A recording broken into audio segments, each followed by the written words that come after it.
I'm available 24/7 to help solve issues. Right. Call me 3 a.m. on a Sunday morning, I don't care. A cross-pollination of Thomas Edison and Tony Stark, Elon Musk. Were you a little naive when you thought I can easily build an electric car and a rocket? I didn't think it would be easy. Like I said, I thought they would probably fail. But you know, like creating a company is almost like having a child. So it's sort of like, how do you say your child should not have food? So once you have the company, you have to feed it and nurse it, and take care of it, even if it ruins you. Yeah.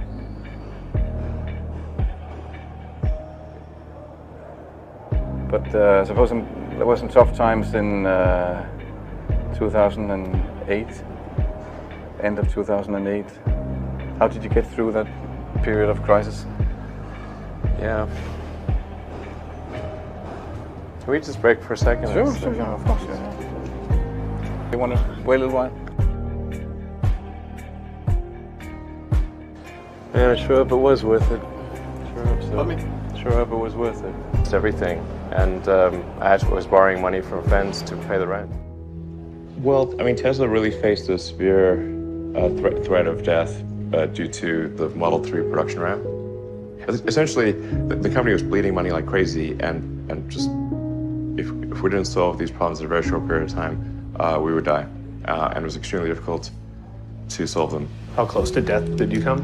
Within single-digit weeks. 22 hours a day, or like what? How many I hours? was working, so 7 days a week, sleeping in the factory.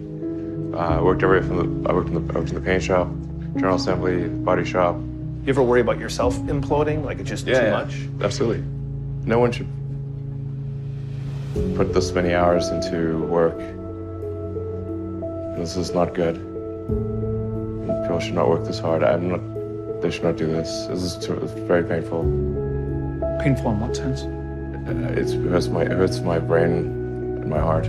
Where do you come up with your best ideas? Are you on vacation, or are you kind of just like in the middle of the night you wake up and start drawing things down? Or You know, this sounds really cliche, but like the shower is probably like wake up and go to shower in the morning. And I think actually what's really happened is kind of stuff is percolated in the subconscious. Right.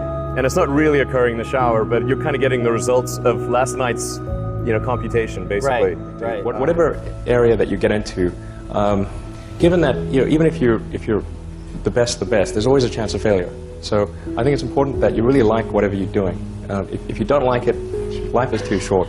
I'd say, and also if you like what you're doing, you think about it even when you're not working. I mean, it's something that your mind is drawn to, and if you don't like it, you just really can't make it work, I think. When you had that third failure in a row, did you think, I need to pack this in? Never. Why not? I don't ever give up. I mean, I'd have to be dead or completely incapacitated.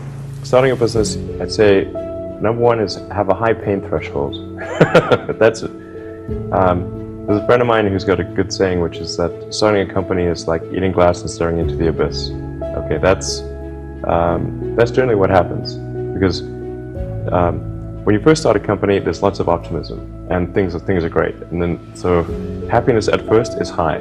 Then you encounter all sorts of issues, and happiness will steadily decline, and then you'll go through a whole world of hurt. And then eventually, if you succeed, and in most cases you will not succeed, and Tesla almost didn't succeed, came very close to failure. Then if you succeed, then after a long time you will finally get back to happiness. I think too is you got to make sure that whatever you're doing is a great product or service. It has to be really great. And I go back to what I was saying earlier, where if you're a new company, I mean, unless it's like some new industry or new market that, if it's an untapped market, then you have more ability to, the standard is lower for your product or service. But if you're entering anything where there's an existing marketplace against large entrenched competitors, then your product or service needs to be much better than theirs. It can't be a little bit better, because then you put yourself in the shoes of the consumer and they say, why would you buy it as a consumer? You're always going to buy the trusted brand unless there's a big difference. So a lot of times, entrepreneur will come up with something which is only slightly better. And it can't just be slightly better. It's got to be a lot better. Number 3, I'd say, is constantly seek criticism.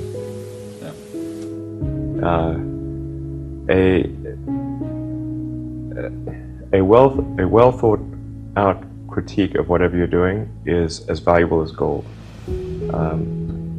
And you should seek that from everyone you can, but particularly your friends. Usually your friends know what's wrong, but they don't want to tell you because they don't want to hurt you. So lift you up, sort of. So they say, oh, I would encourage my friend, so I'm not going to tell him what I think is wrong with this product.